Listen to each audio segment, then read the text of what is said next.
नमस्कार, मी संघर्ष. आपण झकास मराठी पाहत आहात. भंडारा गोंदिया स्थानिक स्वराज्य संस्थांच्या निवडणुकांचा आज परिणाम घोषित झाले आहेत. आपण भंडाराला आहोत आणि भंडारा गोंदियाचे पुढचे स्थानिक स्वराज्य सदस्य म्हणून अविनाश ब्राह्मणकर यांची नियुक्ती झाली आहे. आज ते विजयी झाले आहेत.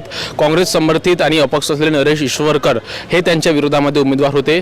अविनाश ब्राह्मणकर हे विधानसभा निवडणूक सुद्धा लढले होते, मात्र 208 मतांनी त्यांचा पराभव झाला होता. मात्र अगदी 2 वर्षातच ते उच्च सदनामध्ये जाणार आहेत. आमच्यासोबत आज चर्चा करण्याकरिता स्वतः अविनाश ब्राह्मणकर आणि त्यांचे कुटुंब आहे. आपण सर्वांशी सविस्तर बोलणार आहोत. नेमकं त्यांच्या काय भावना आहेत, कारण अनेक वर्षांचा अविनाश भाऊ तुमचा राजकीय संघर्ष होता. आपण तळागाळातून गावातून येता आणि शेतकरी नेते म्हणून तुमची ओळख आहे. आज कुठेतरी तुमच्या मेहनतीला, तुमच्या संघर्षाला फळ मिळालं असं वाटतंय? हो, सर्वात आधी तर मी माझे सर्व वरिष्ठ नेते जे आहेत, मुख्यमंत्री आदरणीय देवेंद्रजी फडणवीस, महसूल मंत्री आदरणीय बावनकुळेजी, राष्ट्रवादीचे नेते आदरणीय प्रफुल्लभाई पटेल, आम्ही ज्यांच्या नेतृत्वात काम करतो ते आमदार आदरणीय परिणयभाऊ फुके, सुनेत्राताई पवार, एकनाथजी शिंदे, सगळ्यांचं मी आभारी आहो की माझ्यासारख्या साधारण माणसावरती त्यांनी विश्वास ठेवला आणि मला उमेदवारी दिली. मागच्या वेळी जेव्हा मी साकोली विधानसभा क्षेत्रामधून निवडणूक लढली त्यावेळी भारतीय जनता पार्टी असो, राष्ट्रवादी काँग्रेस पार्टी असो किंवा शिवसेना असो, या सर्व महायुतीतल्या पक्षातल्या कार्यकर्त्यांनी प्रचंड मेहनत घेतली आणि गाव पातळीवरच्या नेत्यांनी, कार्यकर्त्यांनी काम केल्यानंतर आम्ही त्यावेळेचे काँग्रेसचे प्रदेशाध्यक्ष नानाभाऊ पटोले यांच्यापेक्षा 658 मतांनी समोर राहिलो, पण पोस्टलमध्ये कमी पडल्याने 208 मतांनी हारलो.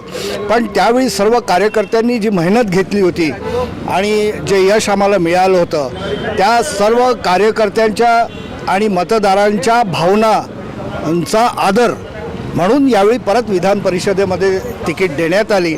आणि मी माझा आमचा जो हा विजय आहे तो आम्ही नगरपंचायतचे सगळे नगरसेवक, भंडारा आणि गोंदिया जिल्ह्याचे जितके जिल्हा परिषद सदस्य माझे सहकारी आहे त्यांचा आणि पंचायत समितीचे सर्व सभापती यांना हा विजय आम्ही समर्पित करतो. साकोली विधानसभा क्षेत्राचे सर्व जनता आणि माझे सर्व नगरपंचायत आणि जिल्हा परिषदमध्ये असलेल्या सर्व सहकाऱ्यांना मी हा विजय समर्पित करतो. आज कुटुंब सोबत आहे, काय भावना आहेत, तुम्ही काय व्यक्त केलं? आज माझी पत्नी, माझी बहीण, आमचे जावई, या आमच्या सगळ्या बहिणी आणि माझे मुलं, आम्ही सगळे लोक आनंदी आहोत. कारण मागच्या जवळपास 30 वर्षापासून आमचा हा संघर्ष सुरू आहे. पण खऱ्या अर्थानं बघितलं तर फक्त आज आनंदी होण्यात काही अर्थ नाही, कारण आता खरी परीक्षा सुरू झाली आणि 5 वर्षापर्यंत जेपर्यंत 5 वर्ष हे तर 3च म्हणून राहिले